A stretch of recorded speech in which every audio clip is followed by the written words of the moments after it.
역시도 6절에 보면 야곱의 하나님을 찬양합니다. 그리고 이 시의 배경도 70인역, 그러니까 히브리어를 헬라어로 번역한 70인역 성경에서는 표제가 아수르인에 대한 노래라고 하는 표제가 붙어 있습니다. 아수르인들이 예루살렘을 침략해서 그 예루살렘을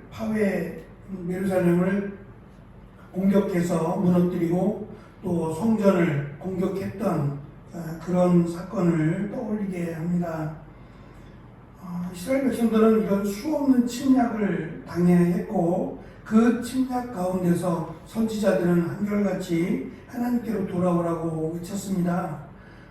늘 그랬던 것처럼 이스라엘이 주변 적들, 강대국들을 맞이할 때에 무기를 준비하거나 군대를 보강하거나 전략을 세우거나 하는 일들을 언급하는 것이 아니라 하나님을 온전하게 믿고 또 하나님 말씀대로 따를 것을 권면합니다. 어찌 보면 어리석은 것 같아요. 누가 봐도 이 전쟁이라고 하는 죽느냐 사느냐에 대한 문제 앞에서 보이지 않는 하나님을 믿으라고 하는 것은 현실적이지 않아요. 그건 좀 마음이 편할 때나 또는 아무것도 할 일이 없을 때나 그렇게 해야 될 것처럼 여겨져요. 당장 코앞에 어려움이 있고 당장 눈앞에 적들이 보이는데 보이지 않는 하나님을 찬송하고 보이지 않는 하나님을 예배하라 라고 하는 것이 하나님을 믿지 않는 자들에게는 그게 어떻게 현실적인 문제가 되느냐 말이죠. 그러나 이스라엘의 역사는 분명했습니다. 하나님께서 진노하시면 마치 하나님이 진노하시고 그 진노가 땅에 울림이 되어 다가오면 누가 그 울림과 떨림을 감당할 수 있겠느냐는 거죠. 그리고 하나님은 분명히 피할 길을 주신다라고 하는 것이 이스라엘의 역사를 통해서 하나님이 보여주신 이유가 될 겁니다. 그 이스라엘 땅에 역사하신 하나님이 지금 우리가 살고 있는 이 시대, 이 나라에 역사하지 않는다? 그 누구도 말할 수 없을 겁니다. 하나님은 특별히 시인은 오늘 말씀해 보면 11절에서 이스라엘 백성들 너희는 하나님께 기도하고 그 기도한 것에 대해서 언약을 지키라고 말합니다. 그리고 사방에 있는 모든 자도라고 하는 표현으로 이스라엘뿐만 아니라 이스라엘을 통하여 주변 국가, 이방 민족들도 하나님을 경외할 것을 그리고 그를 섬길 것을 지금 가르치고 있습니다. 하나님의 은혜가 먼저는 이스라엘에게 임하지만 결국 그들이 하나님을 버림으로 하나님께서는 이스라엘 외에 다른 이방 민족에게로 은혜의 손길을 펼쳐주셨습니다. 그것이 우리가 받은 은혜이기도 합니다. 그래서 진짜 믿음은 어려울 때 또는 당장 눈앞에 현실 속에서 어려움을 겪을 때 하나님을 믿는 믿음이야말로 진정한 믿음이라고 할 수 있을 겁니다. 어제도 잠깐 말씀드린 것처럼 야곱의 하나님이라고 표현한 것은 파란만장한 그리고 자기가 똑똑한 것처럼 늘 속이는 자로 살아왔던 야곱이 결국 속임을 당하고 나서야 하나님의 위대하심을 그리고 하나님이 자기의 길을 예비하셨음을 인정을 해요. 어제 처음으로 다음 달에 노예가 시작이 되고 저는 이제 청빙 임명이죠. 제가 전에 있던 남서울노예에서 이쪽 그 노예로 임명이 되어서 그 서류가 시차례에서 일단 이야기가 되고 그것이 다시 이제 노예로 올라가게 되니까 그리고 저희 교회가 공동회의를 한 것을 내년 봄에 이제 상정을 한다라고 하는 내용들을 설명을 하고 그것 때문에 이제 모이게 되는 시차례여서 어제는 시차례에 참석을 했습니다. 많지 않아요. 한 10명, 10교회밖에 안 되니까 교회가 굉장히 작죠. 그래서 회의를 하고 그리고 이제 식사를 하고 목사님이 이제 차 한잔 하자라고 했는데 차를 마실 수가 없었어요. 문을 닫기도 했고 또 한 카페는 손님들이 만석이에요. 점심시간이어서 만석이어서 결국은 교회 카페가 문을 닫으니까 그냥 오늘은 커피 마시지 않고 헤어지는 걸로 해서 헤어졌어요. 그리고 이제 마침 일산 쪽에 수업을 제가 가야 되는데 그 교회에 코로나 환자가 발생하는 바람에 일산으로 안 가게 돼서 잠시 이렇게 짬이 생겨서 같은 이제 동문교회 목사님이 자기 교회 한번 가자고 라고 해서 갔습니다. 송파구에 있는 교회인데 5호선 끝쪽에 있는 거여역인가 그쪽에 있더라고요. 그 교회는 제가 이제 송파구의 교회가 50년 된 교회인데 옛날식 교회였어요. 옛날식 모양을 갖춘 검붉은 벽돌로 세워진 그런 교회였는데 그것이 이제 재건축이 되면서 그 지역 자체가 재건축이 되면서 교회가 매각이 되고 상가를 사게 됐어요. 상가 건물을 이용자를 받아서 상가 건물을 샀습니다. 그리고 이제 저는 처음 가본 교회였어요. 예전 교회는 가봤고 새로 이제 입주한 교회는 처음 가봤어요. 6층 건물인데 뭐 길가에 있어요. 길가에 건물이 있고 2층까지는 세를 주고 3층부터 이제 3층, 4층 그리고 이제 사택이 들어가고 뭐 편의시설이나 이런 것들이 해서 뭐 크지는 않지만 그래도 좀 그럴듯한 건물입니다. 근데 제가 지금 말씀드리려고 하는 것은 그 건물이 꽤 비싸겠죠. 송파구에 있는 거기도 하고 6층짜리 건물이니 얼마나 비싸겠어요. 교회를 팔고도 그 교회가 30억에 팔렸다 그랬는데 그리고도 이제 꽤 많이 융자를 내서 빚을 내서 건물을 산 걸로 알고 있어요. 1, 2층이 세를 내니까 길가고 하니까 그 세를 받아서 뭐 대출한 것을 이자를 갚는다고 하더라고요.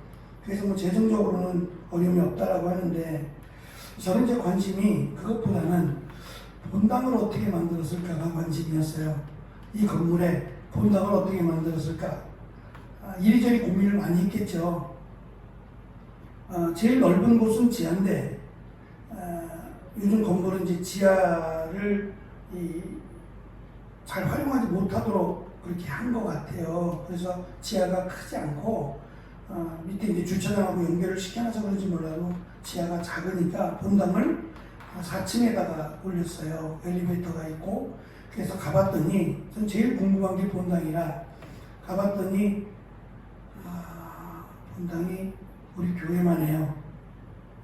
넓이는 우리보다 좀 좁은 것 같고 우리 교육관, 유아실까지 같이 포함하면 그 정도밖에 안 되는 공간이에요. 그래서 내가 목사님 본당이 너무 작지 않아요? 본당이 생각보다 작네요. 그랬더니 목사님 얘기가 그 교회 교인들은 장로님도 총평 사시고 주일날만 교회로 온다는 거예요. 그러니까 새벽에는 아무도 없고 그 새벽 기도도 줌으로 하고 수요일이나 이런 경우도 몇 사람, 한두 사람 정도밖에 못 오는 그러니까 주일날, 대부분 주일날 예배를 드리는 교회라는 거예요. 그리고 지금 우리 교회 인원에는 이 교회가 딱 맞다는 거예요. 저는 그런 생각했어요. 예배당이 기준이고 예배를 드리는 게 우선이면 우리나 거기나 뭐가 다르지? 우리는 이제 세를 내고 거기는 세를 안 내니까의 차이지만 크기를 보거나 활용도를 볼 때에는 무슨 의미지 이게? 무슨 차이가 있지라는 생각이 들었어요. 하나님께 예배드리는 장소로서는 뭐 거기나 여기나 오히려 우리는 2층이니까 더 편한데 물론 엘리베이터가 있지만 그래서 제가 또 좀 생각을 좀 하게 되는 시간이었어요. 건물이 아니라 제일 중요한 것은 우리에게 있어서 예배드리는 공간이고 예배드리는 장소가 제일 중요한데 사람들의 선택은 그게 아니구나라는 선택이에요. 그게 아니라는 생각이 들었어요. 그것보다는 또 다른 쪽에 더 많은 관심이 있구나. 이 재산이나 이런 쪽에도 많은 관심을 갖는구나. 그리고 어찌되었든 이제 좀 편해지고 이제 좀 자기 건물을 갖게 되니까 좀 교회에서부터 좀 멀어지는 경향이 없지 않아 있는가 보구나라는 생각도 갖게 됐어요.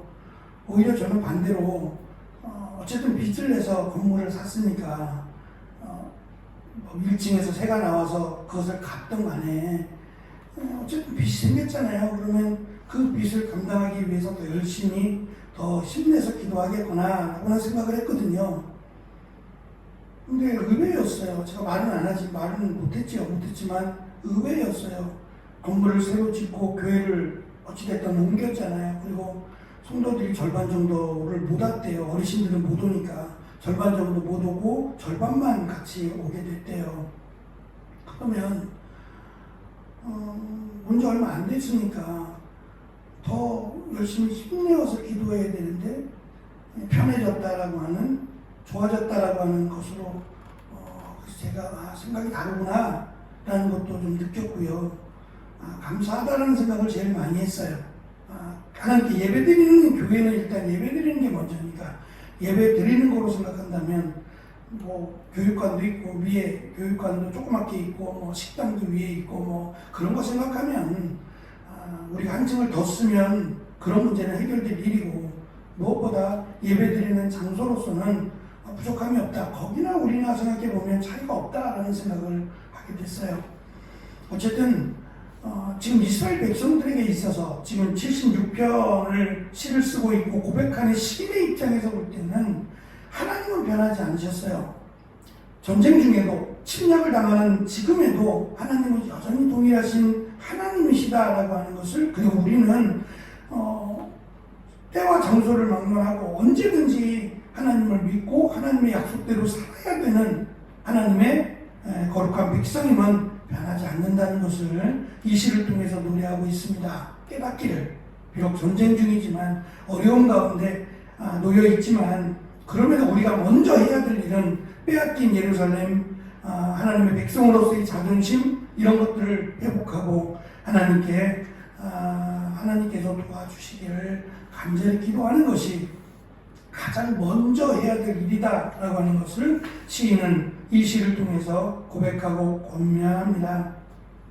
그리고 특별히 하나님께서 지금 우리가 겪고 있는 어려움, 또 문제, 이런 것들을 외면하지 마시기를, 하나님, 비록 우리가 죄악 가운데 하나님을 버리고 또 우상을 섬기고 또 하나님을 신뢰하지 못하는 어리석은 가운데 있지만, 그럼에도 어제도 하나님께서 세우신 언약, 그 언약 때문에라도 하나님이 긍휼히 여겨주시기를, 불쌍히 여겨주시기를 시인은 고백하며 간구합니다. 그리고 하나님께서 이방 통치자들, 기고만장한 그 이방 통치자들의 우리 성경에는 10절에는 노라고 되어 있습니다. 노라고 되어 있는 번역된 이 말이 그들의 분노와 반역들인데, 그들의 진노, 그들의 분노, 그들의 반역, 거기에 대해서 하나님이 꺾어 주실 것을, 그래서 하나님께서 하셨다라고 하는 고백을 할 수 있기를 간구합니다. 어찌 보면 이스라엘 역사는 정말 파란만장한 것 같아요. 우리도 뭐 침략을 많이 당한 자그마한 나라지만 더 작은 이스라엘은 축구공 같다 그랬어요. 이리 채이고 저리 채이고 하는 축구공과 같은 정말 작은 나라다. 근데 그 작은 나라가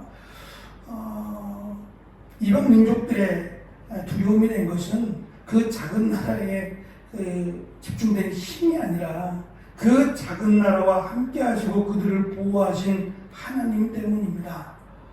그렇다면 살아계신 하나님께서 그들을 지키시는 것은 지금 이 시를 통해서 고백하는 것처럼 하나님을 온전히 믿을 때 하나님이 역사하셨고 그들을 지켜주셨던 것을 우리는 압니다. 마찬가지로 하나님께서 이 나라와 이 민족을 불쌍히 여기시고 수많은 선교사님들, 순교자들의 피가 묻힌 나라입니다.